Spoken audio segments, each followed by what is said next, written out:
nós precisamos olhar especificamente o seguinte: quando nós olhamos para o que está acontecendo no setor sucroenergético brasileiro, nós vamos somar dois eventos. Primeiro é coronavírus e depois, efetivamente, os impactos aí da guerra comercial no âmbito do petróleo entre Rússia e Arábia Saudita. Feito esse preâmbulo, a gente precisa também fazer uma volta 2 meses atrás. Se eu voltar especificamente em janeiro deste ano, talvez todas as previsões para a safra que se iniciou agora no dia 1º de abril apontavam para uma safra recorde em termos de produção, ou seja, com aumento de produtividade e com bons níveis de preço. Com o surgimento e com o fenômeno desses dois casos, a pandemia e a guerra de preços no mercado de petróleo, todas essas projeções de preço, elas se derreteram. E eu vou comentar aqui com vocês. Então, o setor, depois de 4 anos, 5 anos, que não via essa conjugação de preço com produtividade, nessa safra, de novo, vamos ter produtividade, mas não vamos ter preços. Então, a discussão aqui agora é explicar o que aconteceu com esses preços e o que mudou nesse cenário. Para começar, já comentei aqui um pouquinho sobre o coronavírus, mas vamos olhar aqui uma variável que eu gosto muito de comentar, que é o câmbio, né? Por ser economista adora falar de câmbio, mas o que nós tivemos recentemente com o câmbio é o que nós chamamos de overshooting, né? Essa estilingada que o câmbio deu. Se a gente olhar esse gráfico que eu estou mostrando para vocês aqui da taxa de câmbio, olha que interessante. O ano todo de 2019, praticamente o câmbio ficou oscilando ali ao redor de uma média constante, ou seja, ao redor daqueles 4,10. Se a gente observar, final do ano ele começa a seguir uma desvalorização. Essa desvalorização ela foi provocada inicialmente pela redução da nossa taxa de juros, ou seja, dado a redução da taxa de juros no Brasil, há uma fuga de capitais. E, além disso, essa fuga de capitais ela é provocada também pela aversão ao risco no mercado internacional. Então, veja que o câmbio começa uma ligeira desvalorização e, a partir aqui, efetivamente, do início de março, ele sai da casa dos 4,50 e rompe ali a barreira dos 5,30. Então, veja que o câmbio ele é uma variável que vai afetar o setor sucroenergético de dois lados. Quais são esses dois lados e os dois impactos do câmbio? O primeiro é em termos de receita. Por que receita?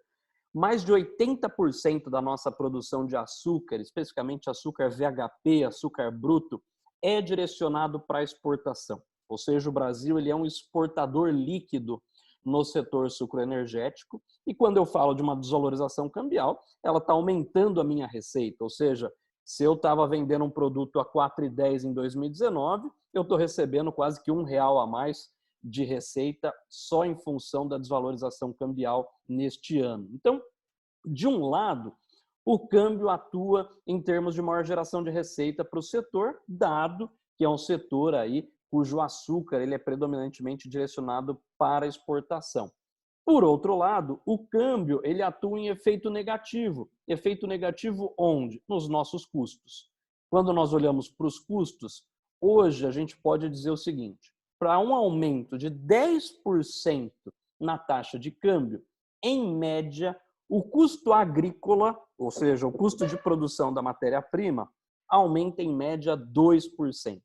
E esse aumento de 2% é trazido sobremaneira pelo aumento dos insumos agrícolas. Cabe lembrar aqui, por exemplo, mais de 70% de fertilizantes consumidos no país são importados, ou seja, a gente depende muito da taxa de câmbio como um direcionador dos nossos custos, em especial de insumos, diesel, que vamos comentar mais à frente, e especificamente do preço do ATR. Mas aqui eu trago esse primeiro panorama para dizer, olha, o setor, o câmbio, beneficia na geração de receita, mas ao mesmo tempo ele prejudica na área agrícola, principalmente no custo dos insumos. Tendo feito isso, vamos olhar agora um outro fenômeno. E esse fenômeno é o que nós estamos olhando aqui, o mercado de petróleo. Se nós olharmos justamente essas telinhas onde eu estou achurando em cinza, ou seja, que é o período mais recente, veja que o Brasil do petróleo, seja o WTI no mercado americano ou o petróleo Brent, eles que são séries ali cointegradas, ou seja, andam conjuntamente. Mas é interessante observar que a gente vinha ali num patamar de preço de petróleo na casa dos $60 o barril. Veja que é uma série que em 2019 praticamente ali estável na casa dos $60 o barril, e veja que esse preço derrete. Só que esse preço ele derrete em função de dois vetores. Qual é o primeiro vetor? Com a pandemia do coronavírus, o que nós tivemos foi, primeiro, um isolamento social, redução dos voos, ou seja, é importante olhar aí o crash que nós estamos tendo no setor aéreo, principalmente de aviação civil, né, ou seja, comercial. Nesse caso, quando nós olhamos para isso, em função do isolamento, da quarentena, do lockdown, uma queda acentuada na demanda por combustíveis. Então, isso trouxe primeiro uma pressão negativa sobre os preços das commodities agrícolas de forma geral e em especial do petróleo. Por outro lado, no meio de um arrefecimento da demanda, ou seja, no momento em que o mundo como um todo está consumindo menos, especificamente em função do isolamento social, o exemplo que a gente pode dar, veja nós aqui, participando desse webinar, quanto reduzimos o nosso abastecimento de combustível. Provavelmente a maior parte de nós aqui por semana gastava 1 tanque, 2 tanques de combustível e hoje não estamos gastando aí praticamente nada em função de estarmos em casa em isolamento. Então veja que é um setor que está tendo uma queda de demanda muito forte. Dentro deste conceito, a gente estava tendo essa redução no preço do petróleo, primeiro trazido por uma queda de demanda. Por outro lado, o que acontece é, a gente teve depois, num conflito entre Rússia e Arábia Saudita, num desentendimento de mercado, a Arábia Saudita ela optou por aumentar a oferta de petróleo. Então veja, a Arábia Saudita estava aumentando a oferta de petróleo justamente no momento em que a gente tinha queda na demanda mundial por essa commodity. Portanto, isso trouxe um crash, uma pressão negativa sobre os preços do petróleo. E no dia 20 de abril, até recentemente, nós vimos aí o preço do petróleo atingir valores negativos, né, para o contrato com vencimento em maio. Ou seja, literalmente o comprador pagando para alguém levar, porque ele já não tinha estoque mais para armazenar aquele produto, aquela commodity, algo que a gente provavelmente não conhece na história recente das economias mundiais. Vocês devem estar se perguntando, mas peraí, a gente não ia falar do setor sucroenergético, por que ele está falando do petróleo? Vamos fazer agora uma análise do que acontece desde o governo Michel Temer no Brasil, que é exatamente o modelo de precificação da gasolina e do diesel no mercado doméstico. A Petrobras, desde meados de 2016, vem seguindo uma precificação da gasolina e do diesel no mercado doméstico em consonância, ou seja, muito ligado, muito em sintonia com o que está acontecendo com o preço do barril do petróleo no mercado internacional. Então, a Petrobras replica no mercado doméstico aquilo que nós chamamos de preço de paridade de importação, que é este último gráfico aqui no canto inferior esquerdo da tela, que é basicamente a conjugação entre câmbio e o preço do petróleo no mercado internacional. Ou seja, se nós estamos tendo uma queda no câmbio e uma queda no preço do petróleo, isso afundaria ainda mais. Nesse momento, o câmbio está desvalorizando, mas o petróleo caiu numa velocidade muito maior do que o câmbio. Veja que desde janeiro, o preço do petróleo caiu 60%.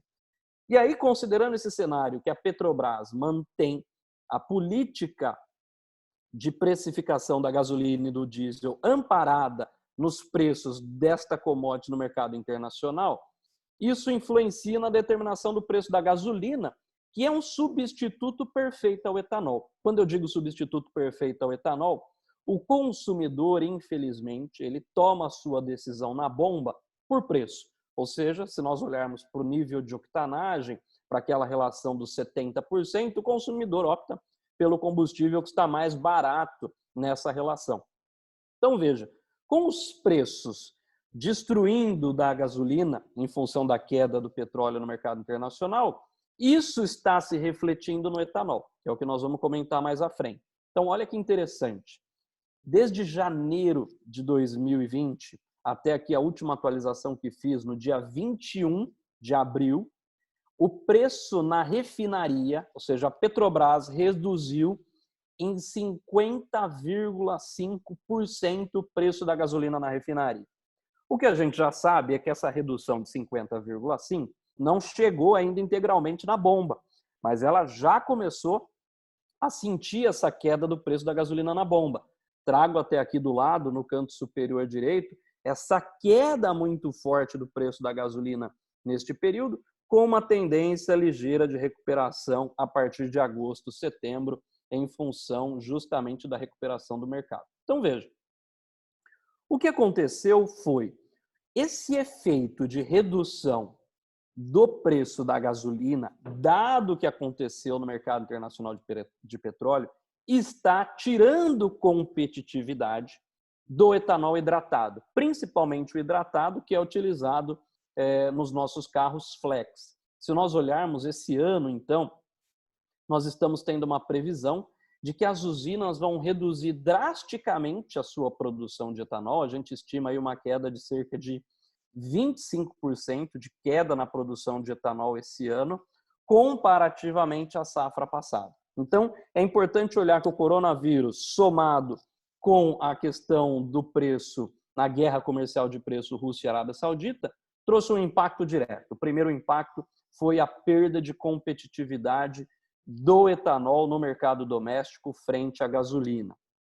E se a gente seguir, tem um outro estudo que a gente sempre faz, que é o seguinte: se nós avaliarmos aqui no quadrinho, nesse gráfico do canto direito, superior direito, a gente tem a linha preta, é o PIB no Brasil, e as barras representam o consumo de combustível, seja de gasolina A, ou etanol anidro, ou etanol hidratado. Ou seja, só de olhar esse gráfico, a gente já percebe que existe uma correlação muito forte entre o consumo de combustíveis no Brasil e o crescimento econômico. Ou seja, antes da pandemia, nós estimávamos que o crescimento da economia brasileira, medida pelo PIB, seria aí ao redor de 2%, uma média aí de 1,89%. Ou seja, a gente sinalizava que o consumo de combustíveis no Brasil cresceria muito forte, puxada por esse crescimento do PIB.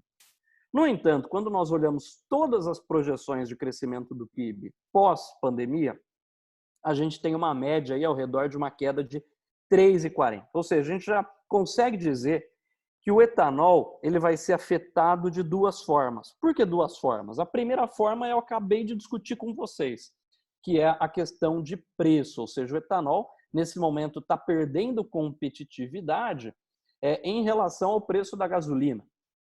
Por outro lado, além do preço, nós estamos tendo uma redução na demanda. Também comentei isso com vocês. Veja o nosso caso como consumidores, quanto reduziu o nosso consumo de combustível, a nossa ida, a frequência com que a gente ia aos postos de combustíveis em função do isolamento social. Então, o etanol, assim como a gasolina, é importante dizer, a gente vai ter uma queda na demanda, trazida por essa queda no PIB, que por sua vez é trazida por esse isolamento social. Então é importante dizer que o etanol ele está sendo atingido duplamente, ou seja, é um nocaute duplo, literalmente, quando eu posso dizer que de um lado as usinas estão enfrentando um menor nível de vendas do etanol e do outro lado com um nível de preço menor comparativamente às últimas safras. Ou seja, você vai falar, Haroldo, então você está me dizendo que o cenário é terrível para esse setor. Vamos lá. Então, se eu estou dizendo que o cenário do etanol é um cenário destruidor de valor, por outro lado, a gente tem um outro ativo que é o açúcar. O açúcar é que vai ser a nossa salvação nesta safra 2020-21 e que já vamos falar mais sobre ele. Então, se antes eu estava comentando e mostrando para vocês que nós tínhamos uma visão muito positiva em relação ao etanol, essa visão ela muda drasticamente com esse novo cenário que foi criado. Bom, falando ainda em etanol, aqui são as projeções de preços do PSEG, e aqui nós trazemos as projeções de preços do PSEG, que é a instituição a qual represento, estou aqui conversando com vocês. Justamente a gente tem uma previsão de preço, um modelo estatístico, que faz a projeção de preços considerando aí uma série de variáveis, mas esse é o preço efetivamente recebido pelas usinas. Veja que a nossa visão no PSEG é um preço médio para a safra 2020-21, recebido pelas usinas do hidratado, de 1,51. Se eu olhar na última safra, na safra 2019, o preço líquido recebido pelas usinas foi especificamente aí de 1,74. Então, veja que nós vamos ter uma queda de quase 16% no preço médio recebido pelas usinas. Então, quando eu olho aqui no cenário, quando eu olho especificamente para o setor de aviação agrícola, qual vai ser o cliente com o qual você vai mais ter problema? Com as destilarias. As destilarias autônomas, é importante dizer que hoje registrados no mapa, no Ministério da Agricultura, a gente deve ter cerca aí de 360 usinas com registro no Ministério da Agricultura. Dessas 360 usinas, cerca de 110 usinas são apenas destilarias, ou seja, só produzem etanol, em alguns casos ainda só etanol hidratado. Então veja que essas usinas, as que só produzem etanol, vão ser justamente as usinas mais afetadas neste momento por esses dois vetores. O primeiro, uma queda estimada de quase 15% no preço do etanol hidratado recebido pelas usinas, e além da queda do consumo, ou seja, diminuição do ritmo e do volume de vendas que essas usinas estão tendo. Se por um lado o etanol carburante está deixando a desejar, ou seja, foi o muro que desabou, foi a perna que talvez nos salvou na nossa safra passada, é a perna que se quebrou esse ano. A despeito de tudo isso, nós precisamos lembrar que as usinas também produzem etanol para outros fins, ou seja, etanol direcionado para bebidas, produtos farmacêuticos, hospitalares, enfim. E aí nós precisamos lembrar que a gente está tendo uma demanda relativamente aquecida, tanto no mercado interno quanto no mercado externo, para fins de exportação desses produtos aí que nós chamamos de etanol para outros fins, em especial para a indústria farmacêutica. Então, existe esse nicho que está crescendo, mas ainda é um nicho, é um mercado muito pequeno, perto daí dos 33 bilhões de litros de combustível que nós produzimos no Brasil ano passado. Bom, feito isso, eu queria aqui comentar, antes de passar para o mercado de açúcar, eu queria falar do RenovaBio, né? Isso porque o RenovaBio, ele é um programa que também foi criado lá no final do governo Michel Temer, com um único objetivo. O programa RenovaBio, ele foi criado com o objetivo de garantir a previsibilidade e valorizar as externalidades positivas dos biocombustíveis. Mas, horas, o que você está querendo dizer com tudo isso? É bastante simples. Eu há pouco comentava com vocês que quando o consumidor vai na bomba, vai no posto de combustível, a sua forma de decisão é preço. Ele assume que é um bem, ou seja, que é um bem ali que eu tenho substitutos, ou seja, um bem homogêneo, e o critério de decisão é preço.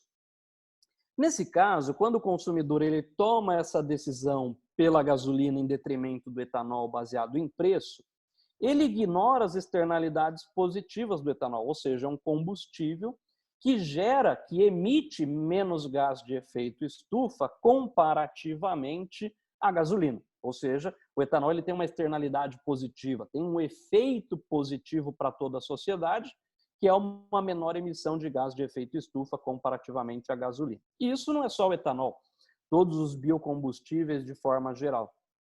E o RenovaBio foi um programa, ou seja, uma política de Estado desenhada justamente para que nós tivéssemos um pouco mais dessa previsibilidade, desta garantia de fornecimento do etanol. Mas, horas, veja o que está acontecendo agora, e eu acho que o que a gente está vendo agora é um bom exemplo de como o RenovaBio, nós precisamos de uma política como essa. No momento em que o preço do petróleo derrete, os biocombustíveis perdem competitividade. Veja isso que está acontecendo ao redor do mundo, né? Ou seja, nos Estados Unidos, mais de 57 usinas que produzem etanol de milho fecharam e não vão operar essa safra. Tanto energia solar, as diversas energias renováveis no mundo estão perdendo competitividade em função dos baixos preços do petróleo. Bom, o que eu estou querendo dizer é o seguinte, esse programa, ele estabeleceu e criou um ativo, que é uma commodity ambiental, denominada CBIO, ou seja, crédito de descarbonização. Em resumo, o que eu estou querendo dizer aqui é o seguinte, quanto que 1 litro de etanol deixa de emitir em relação à gasolina? Em média, X gramas de CO2 equivalente. Ok. Quantos litros de etanol eu preciso ter para que eu tenha deixado de emitir 1 tonelada de CO2 equivalente. Ou seja, 1 tonelada que foi deixada de emitir, ela equivale ao que nós chamamos de um CBIO, ou seja, o crédito de descarbonização é equivalente a 1 tonelada de gás carbônico equivalente que foi deixado de ser emitido. Portanto, o que eu quero dizer aqui nesse momento? Que o preço do CBIO, ou seja, o valor do CBIO, tende a ser tão maior quanto menor for o preço do petróleo no mercado internacional. Espera aí, vamos explicar melhor. Se o petróleo tiver na casa dos 60, 80 dólares, como a gente estava vendo isso acontecer nos últimos anos, esse CBIO ele pode ser marginalmente próximo de zero. Por quê? Porque o próprio mercado induz com que as usinas produzam o etanol. Por outro lado, em momentos onde eu tenho petróleo muito baixo, isso traz um outro problema. Qual é esse problema? Eu perco competitividade e, nesse momento, o CBIO deveria ter o maior valor. Só para vocês terem ideia, o RenovaBio é um programa ainda em implementação, mas segunda-feira, no dia 27, a gente já teve o início das operações do CBIO na Bolsa. 2 usinas na segunda-feira já colocaram seus créditos à venda e aí já foram emitidos na segunda-feira. Não foram vendidos, foram colocados na plataforma cerca de 59 mil créditos. Bom, isso é para mostrar que o mercado de etanol no Brasil ele tende a ficar menos suscetível a essas oscilações e volatilidade de mercado trazido pelo programa RenovaBio.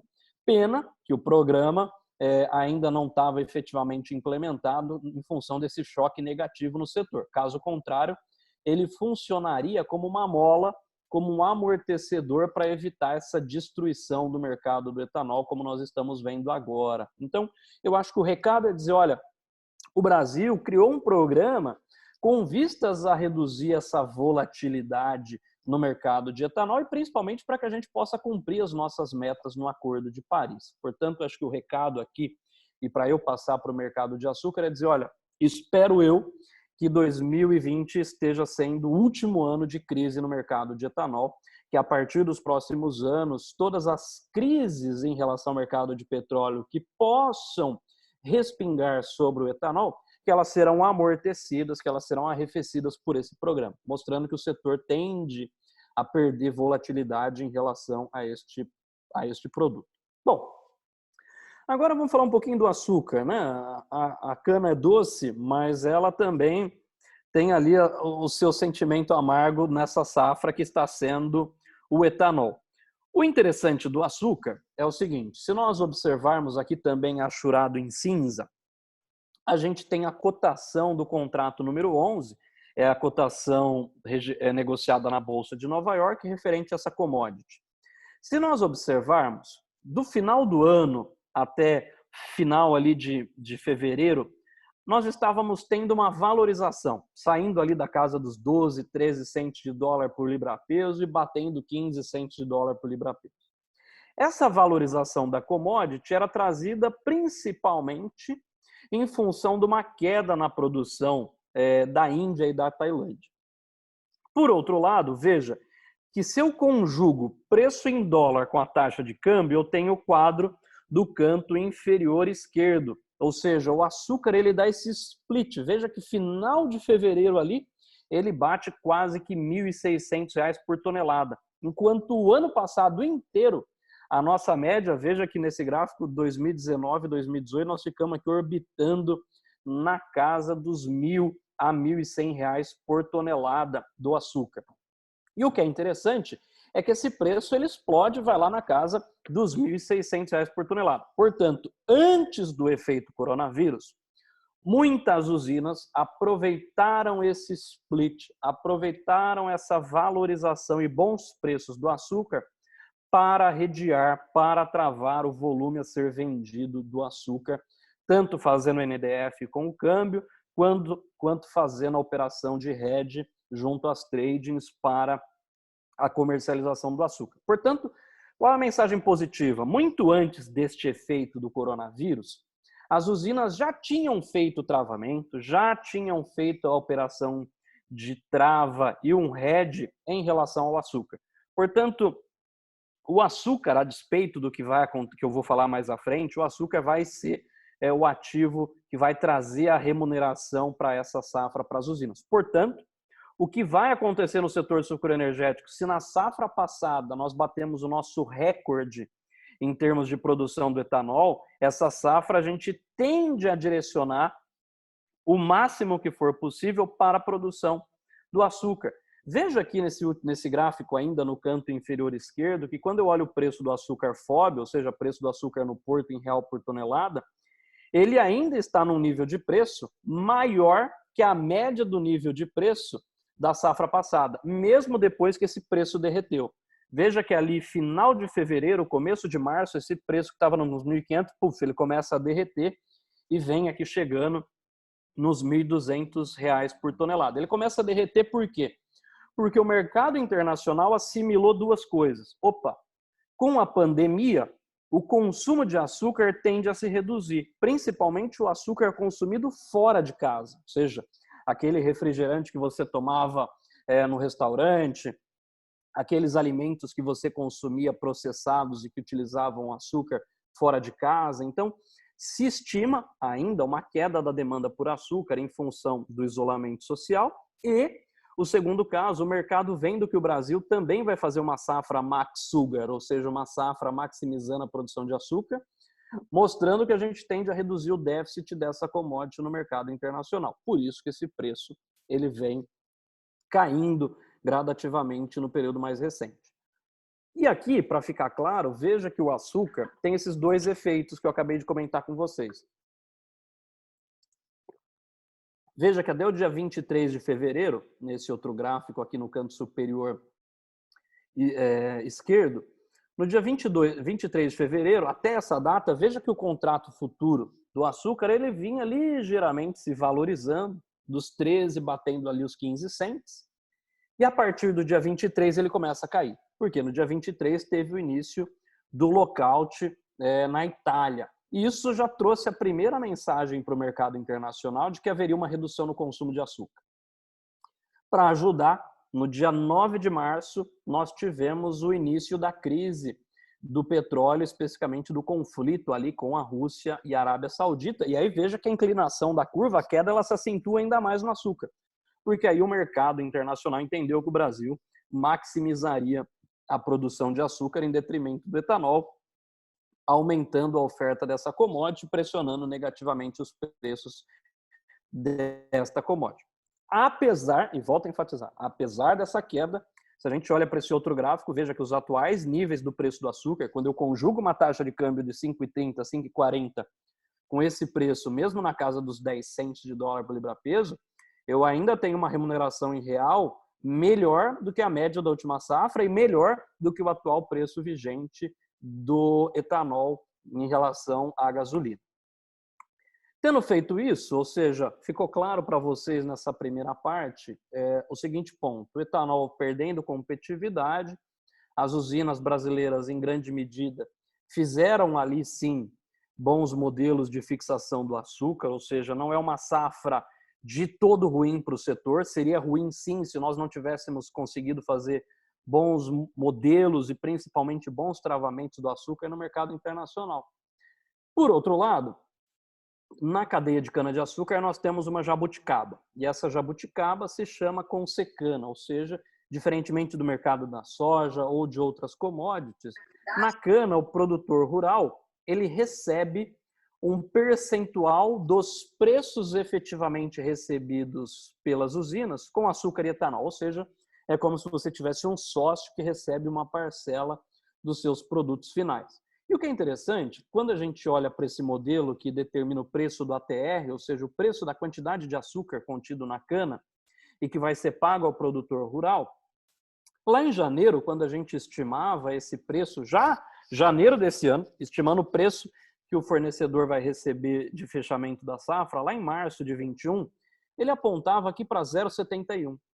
O que é interessante, quando você faz essa mesma projeção, considerando os preços que a gente está tendo em abril, veja que o mercado ele tem uma quebra estrutural e ele vai para casa do 0,60. Ou seja, nós aí estamos estimando que o preço do ATR na safra 2020-21 fecha ao redor do 0,60, ou seja, é um derretimento de expectativas da casa de 20%. Portanto, isso vale não só para o fornecedor, como vale para as usinas. Ou seja, o recado aqui é: vai ser uma safra de menor geração de receita, vai ser uma safra de faturamento menor em termos unitários dos produtos, à exceção, é claro, trazida pelo açúcar. Ah, mas e a energia?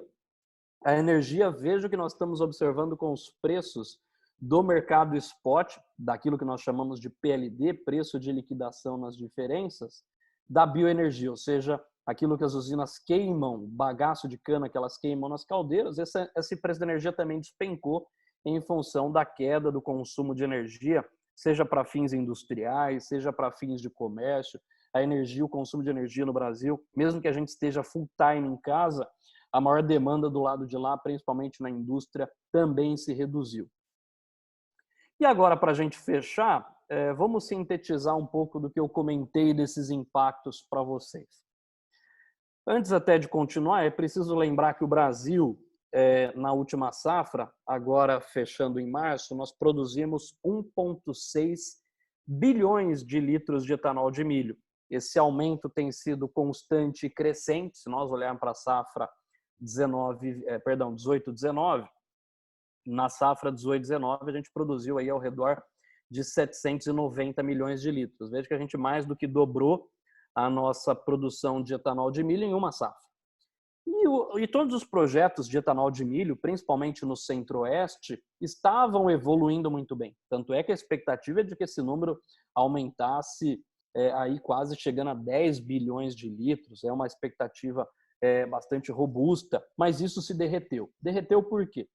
Porque o preço do petróleo derreteu, levou consigo o preço do etanol, e, por outro lado, o preço do milho não despencou na mesma magnitude que as outras commodities. Então, a gente está tendo o preço do milho caro e etanol barato. Ou seja, isso tem inviabilizado os projetos de etanol de milho.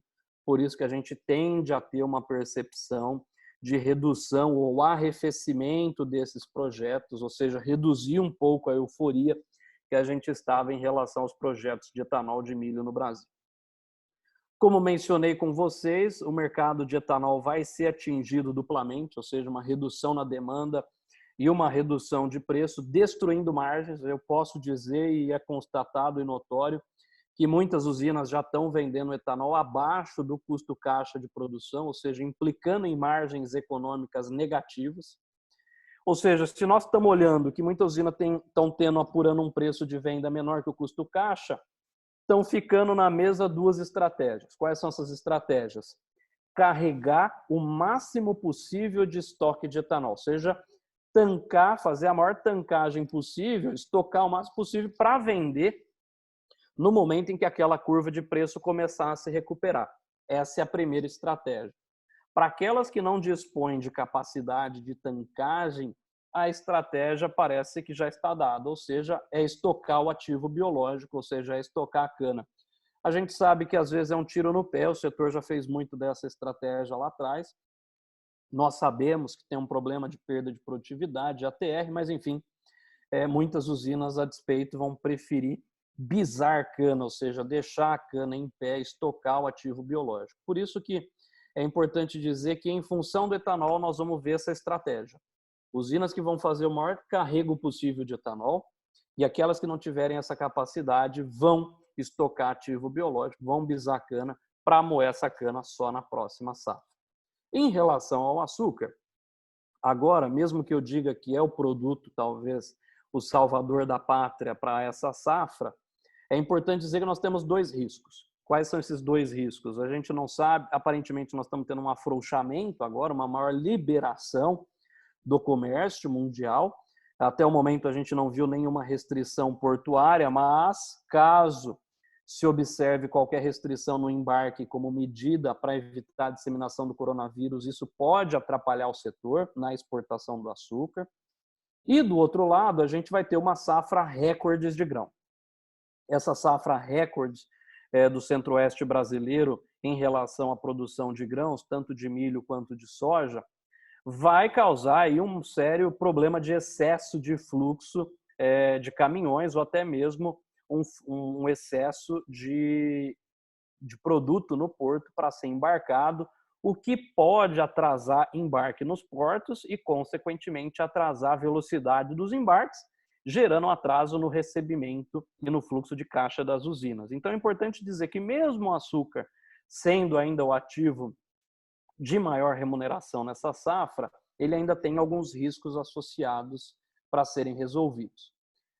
Outro ponto que eu trago, e aí acho que aqui é o ponto de maior atenção especificamente para vocês, ou seja, como é uma safra de maior, vamos dizer assim, de maiores problemas trazidos por esses conflitos, é o segundo setor mais afetado do agronegócio brasileiro, nós vamos ter uma queda de faturamento, que eu aqui estou trazendo como redução do preço do ATR.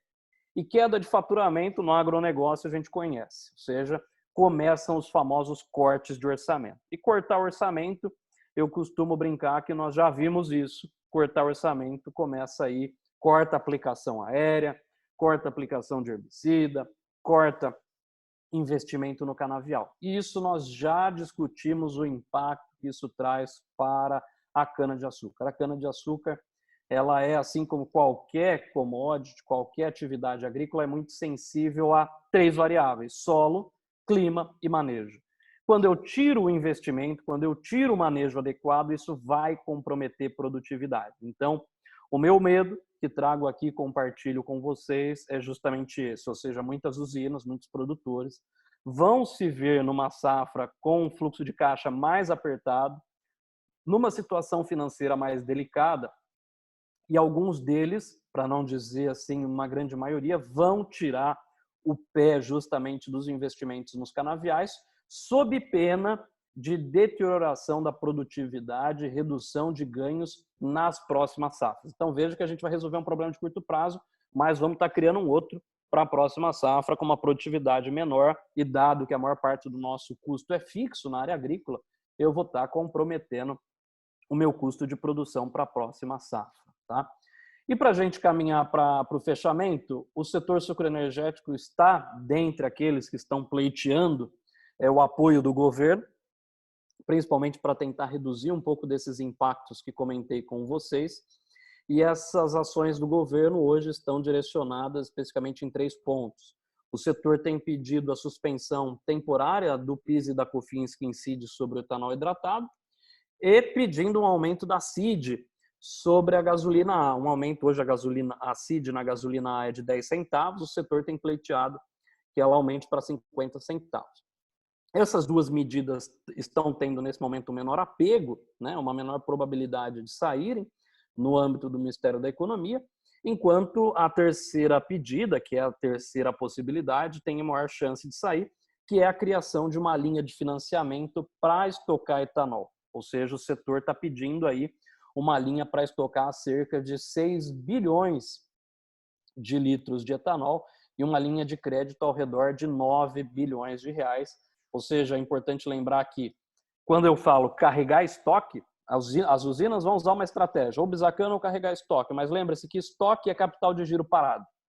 E um setor que tem uma necessidade de caixa muito grande, né, ou seja, o valor investido no canavial é grande, na indústria, ou seja, quando eu falo carregar estoque, eu consigo carregar estoque se eu tenho caixa, ou seja, para as empresas que são mais capitalizadas, e nem todas no setor têm, de fato, esse estofo, esse fôlego para conseguir continuar. Portanto, eu diria que não é uma safra fácil, não é uma safra que vai se começar boa. Portanto, para vocês que são do lado da área de aviação agrícola, a percepção que fica é que algumas usinas vão cortar investimento, que pode comprometer especificamente aplicações aéreas, aplicações até mesmo do manejo de forma geral na cana-de-açúcar, em função dessa queda de receita, enquanto outros grupos vão manter os investimentos com vistas à manutenção de produtividade. Então, eu diria que o choque é um setor que vai ser muito afetado e que vai trazer as consequências vamos dizer assim, desses impactos negativos justamente para a cadeia como um todo e para outros segmentos. Então, era isso. Eu acho que aqui eu resumo de forma geral um pouco o que nós estamos observando, ou seja, lá atrás, uma estimativa de bom preço do etanol, do açúcar e do ATR, veja que isso derrete após o efeito coronavírus e crise no mercado de petróleo. Acho que era isso, senhores. Tinha prometido fazer aí algo como 30, 35, acabei passando um pouco, mas agora queria poder compartilhar e a gente conversar um pouquinho.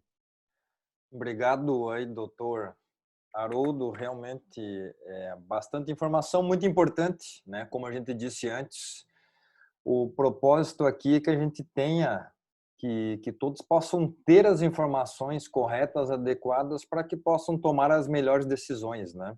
Então, realmente, é muito importante ter a informação vinda aqui através de um especialista, né? Que está aí dentro do mercado e pode nos trazer uma bela discussão aqui, né? A gente tem realmente um cenário complicado para o setor, mas o que a gente precisa aqui é entender de fato, sim, o tamanho da complicação, e o senhor nos trouxe isso muito bem, e também algumas alternativas, né? O que o setor aqui tá buscando fazer, e todos aqui, obviamente, temos interesse. Tem uma pergunta aqui já no chat aqui, depois eu vou abrir aí o microfone para quem quiser falar, mas acredito que até você já respondeu, mas pode complementar alguma coisa. Sem consumo do etanol, teremos problemas para armazenamento? Essa é a pergunta. Se quiser comentar alguma coisa em cima disso ainda, eu vi que você falou alguma coisa já disso agora no final aí. Só abre o microfone de novo, por favor. Perdão. Aí. Muito legal a pergunta, Gabriel, até porque eu e Celso que deve estar aí nos acompanhando recentemente, fazíamos uma discussão grande sobre isso, estamos até em vias de finalizar uma análise para compartilhar com todos a respeito dessa questão de estocagem, porque o que é interessante é o seguinte, se nós olharmos o que aconteceu com o volume de estoque de etanol nos últimos anos, especificamente na safra passada, o nosso recorde de estoque, ou seja, qual é o volume máximo que a gente já estocou? Nós já estocamos, dados oficiais, algo aí ao redor de 13 bilhões de litros de etanol. E o que é interessante, quando você vai lá para a ANP, para a Agência Nacional do Petróleo, Gás Natural e Biocombustível, na ANP nós temos registrada uma capacidade para conseguir estocar até 17 bilhões de litros de etanol. Então veja, na safra passada o nosso máximo estoque foi 13, quando eu tenho uma capacidade de 17. Então veja que o setor nunca chegou no máximo nível de tancagem possível. Então é importante aqui fazer um primeiro comentário. Vai falar, nossa, Haroldo, enquanto grãos tem um déficit de armazenamento enorme, você está falando que o setor sucroalcooleiro consegue armazenar quase 50% da produção de um ano, pode deixar estocado. Exatamente. O setor sucroenergético talvez é um dos segmentos do agronegócio com a maior capacidade de armazenamento, de estocagem. Por quê?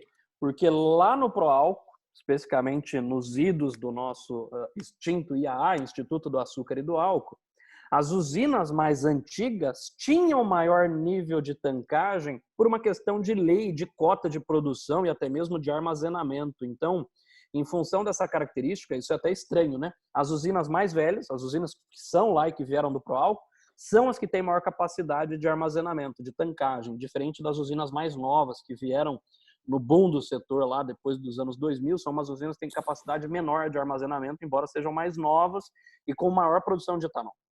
Então é importante, para fechar a pergunta, que mesmo num cenário onde nós estamos tendo aí uma redução do volume de vendas, é interessante dizer que é o seguinte, olha, nós estamos tendo uma redução do volume de venda e as usinas estão tirando o pé da produção de etanol. A gente deve ter uma queda de 25%, como mencionei.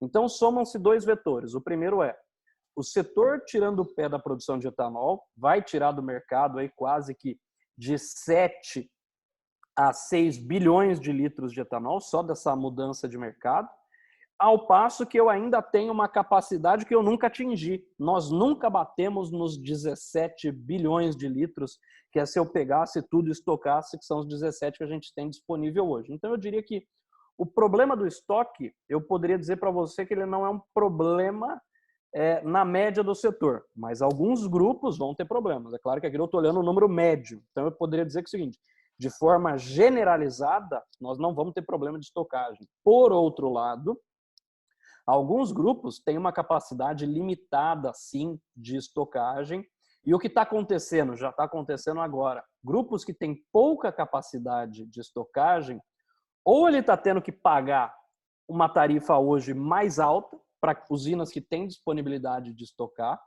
para armazenar, ou ele está vendendo esse produto a preço abaixo do seu custo de produção. Então, eu diria que são casos pontuais que estão existindo, mas que na média do setor nós temos uma folga bastante interessante. E isso eu acho que é um legado que nós trouxemos do Proálcool, a nossa capacidade até elevada de estocagem de etanol. E no Brasil a gente tem aí várias regras que obrigam as usinas a ter um estoque mínimo para garantir a segurança e o abastecimento nacional. Por isso que acho que é um dos setores até com maior nível de armazenamento.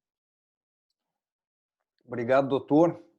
Tem um comentário aqui do nosso amigo Cláudio Correia. Acredito que seja um dos maiores desafios que o setor tem pela frente e vou deixar aberto, Cláudio. Se quiser abrir o microfone aí, por favor. Ficaremos felizes em ouvi-lo aí. Só pedir que cada um que for falar a partir de agora possa se apresentar, né? Porque aí, doutor Haroldo, já apresentamos no começo, que os demais que vão abrir o microfone possam se apresentar e dirigir a pergunta ao doutor Haroldo aí. Obrigado. Estão me ouvindo aí ou não? Perfeito, perfeitamente. Tá. O Gabriel, boa tarde a todos, boa tarde, doutor Haroldo. Eu acredito que o setor já vem fragilizado aí há algum tempo em função de algumas políticas que eu considero equivocada, a antecipação da proibição da queima da palha da cana, enfim, isso cabe, essa discussão cabe para outro momento, mas eu acho que, infelizmente, muitas já vêm fragilizadas, como o doutor Haroldo bem disse, a maior preocupação são as destilarias, né? A gente vem aí com um grande número de usinas em recuperação judicial, e isso me preocupa muito, né? Principalmente porque nós não sabemos, a gente ainda não tem a dimensão de quando é que a nossa situação vai se normalizar, né?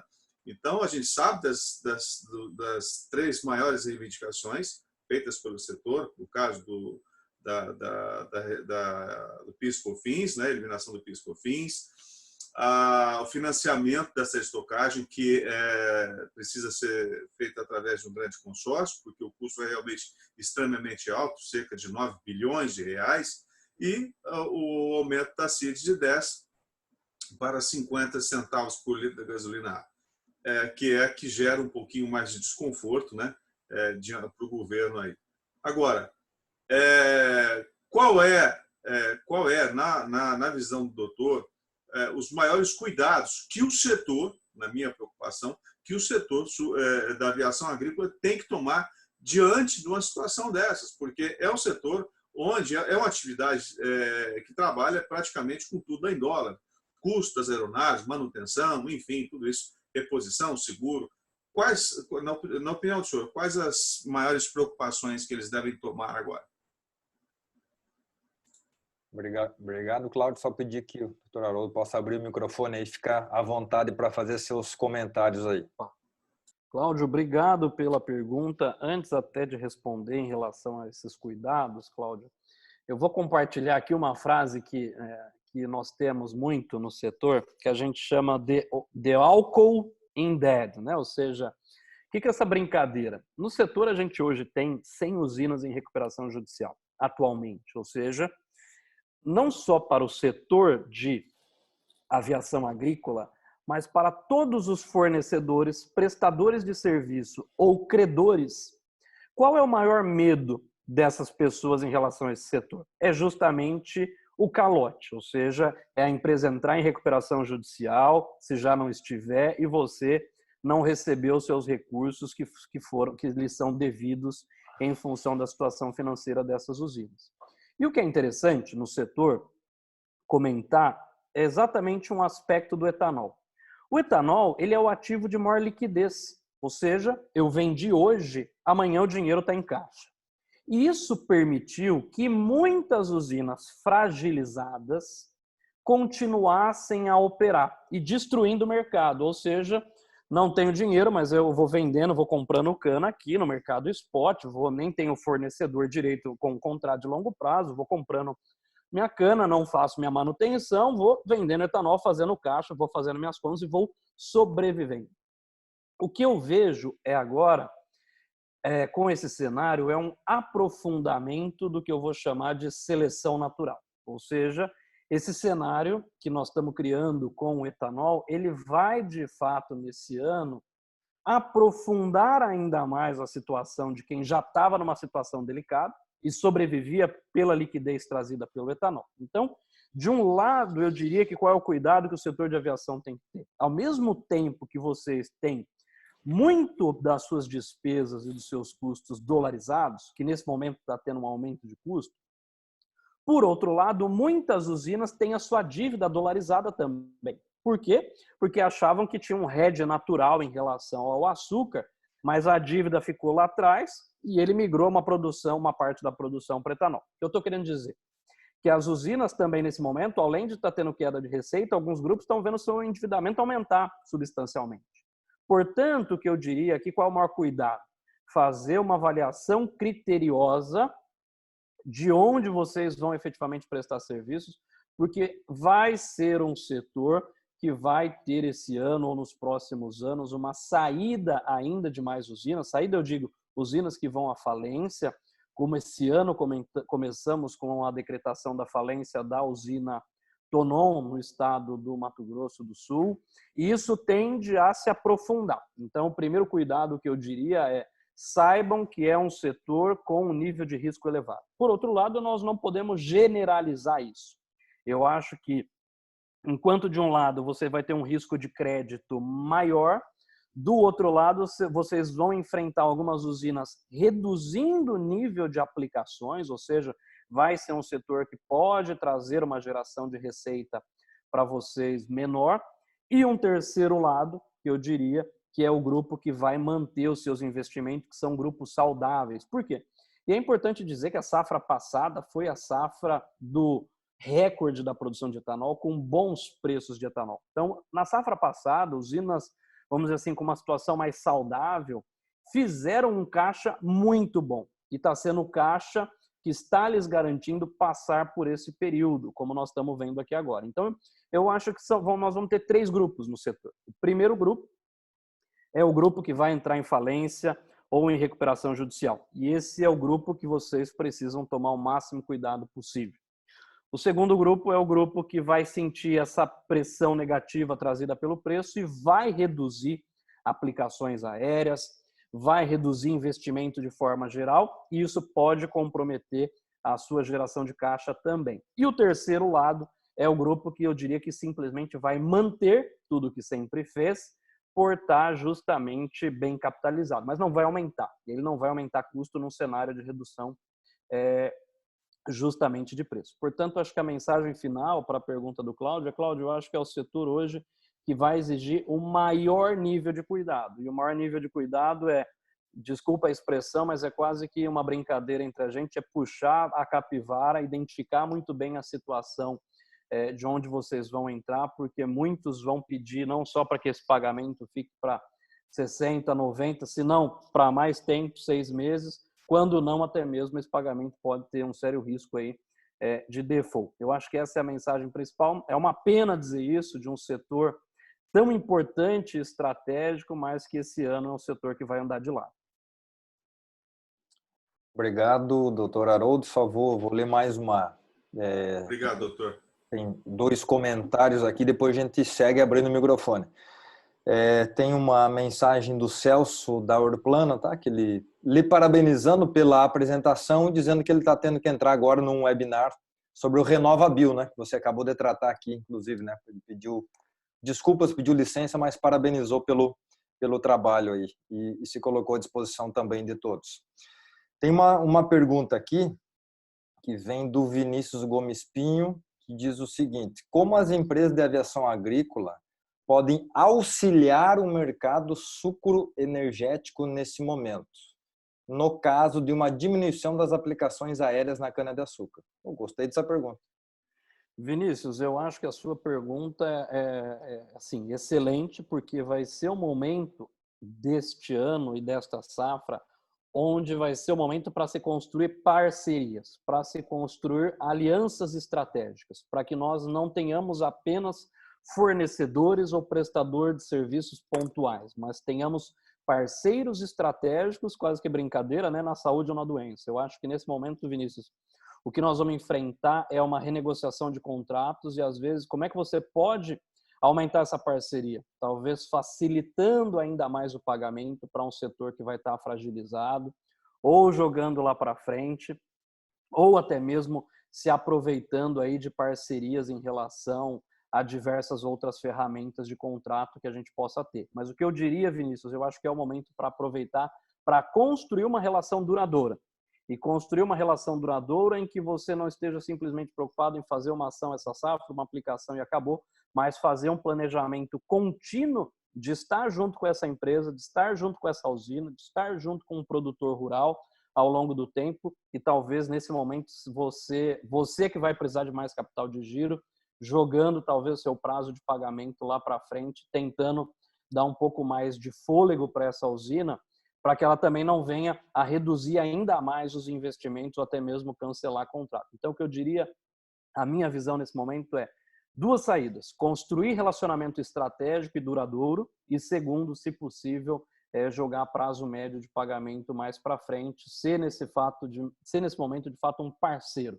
Mas isso te implica também, do outro lado, um aumento da sua necessidade de capital de giro. Então, eu acho que é uma faca de dois gumes, mas me mostra que a gente vai precisar cada vez mais ter relacionamentos que sejam duradouros, parceiros e efetivos, e não só numa visão de preço, ou seja, numa visão de eu vou ter o fornecedor ou vou escolher esse segmento pelo valor mais barato. Não, eu acho que a gente tem que mudar um pouco essa percepção e privilegiar relacionamento. Eu acho que isso que é o que essa pandemia também vai nos ensinar, não só para o setor de aviação, mas para todos os outros segmentos.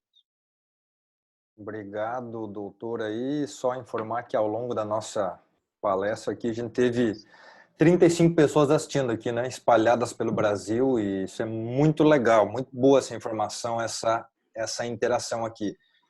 Não tem nenhuma pergunta mais no chat aqui, a gente tem um tempinho. Posso fazer uma pergunta? Bruno, nosso diretor. Bruno, por favor, fica à vontade aí. Meu nome é Bruno, sou aqui do estado de São Paulo de Leme, empresário de aviação agrícola. Adorei a explicação, acho que deu uma visão bem abrangente do setor. Queria fazer, na verdade, duas perguntas, ou talvez até três. A primeira é a seguinte, para o Gabriel, inclusive, saber se essa apresentação vai ficar gravada aí, depois disponibilizada aos associados. E depois uma outra pergunta sobre o setor aí para o Haroldo, que é o seguinte, obviamente eu sou menos otimista com relação a essas parcerias, o pessoal realmente ainda se orienta muito pelo preço dentro do nosso mercado, parcerias são infelizmente exceções. Eu queria fazer uma pergunta com relação a esse cuidado que você colocou para ter com as usinas. Por onde buscar as informações para fazer análise de crédito antes de assinar o contrato? E quais seriam, obviamente que, né, você pode pedir no limite aí um balanço, um demonstrativo de resultado, mas quais seriam as perguntas chaves ou os dados chaves para checar para ter o vai ou não vai aí na assinatura de um contrato? Obrigado, Bruno. Enquanto o doutor prepara a resposta, vou responder a minha parte, que é mais fácil, né? Sim, estamos gravando aqui porque a ferramenta Zoom permite a gravação, depois a gente manda o link aí, caso alguém queira acompanhar. Agora, a outra parte da resposta aí, doutor Haroldo. Bruno, primeiro, obrigado pelas perguntas, né? Você tocou no primeiro ponto, que é em relação às parcerias. Vou fazer só um breve comentário. Eu sou um fiel defensor de que o setor deve parar de olhar, fazer uma análise fria simplesmente de valor como um custo estanque numa planilha. Ou seja, nós precisamos criar uma cadeia de valor em que tenha relacionamento. E você bem mencionou, eu sofro isso todo dia, quando num setor a gente faz uma discussão fria baseada num preço, e aí todo ano é um fornecedor diferente, todo ano é um trabalho diferente, a gente não consegue criar uma cadeia de valor. E isso eu costumo dizer que é o maior desafio que eu enfrento hoje no setor de cana-de-açúcar e etanol, Por isso que em alguns momentos, desculpem a franqueza, eu costumo brincar que é um setor do agronegócio parece que é uma foto preto e branco ainda. Tem muito a evoluir, principalmente no âmbito de vista da gestão, da profissionalização, enfim. Nós temos aí N outros problemas e grande parte desses problemas não são só trazidos de fora, né, pelo governo, por agentes até mesmo exógenos como o petróleo, mas em grande medida a culpa é nossa, né? Eu digo de questão de gestão. E quando você fala da seguinte pergunta do cuidado, Bruno, por incrível que pareça, eu costumo brincar que eu faço uma análise muito fria de uma usina antes de ir para o balanço. Tem duas variáveis que entregam se a usina está com dificuldade financeira ou não. A primeira variável, que é clássica, é a produtividade agrícola. Se você encontra uma usina com uma produtividade agrícola de 50 toneladas por hectare, por exemplo, ou seja, quando o setor hoje, a média da produtividade é 72, 75 toneladas por hectare, nós estamos aí oscilando entre 72 e 75, ou seja, um nível muito baixo, perto do nosso potencial. Mas, apesar disso, quando você encontra uma usina com uma produtividade muito baixa, você já sabe duas coisas. Como o custo na agricultura ele é sobremaneira fixo, menor produtividade, maior é o custo. Então, você já sabe, bom, essa usina com 50 toneladas aqui, ela vai ter um custo unitário já alto.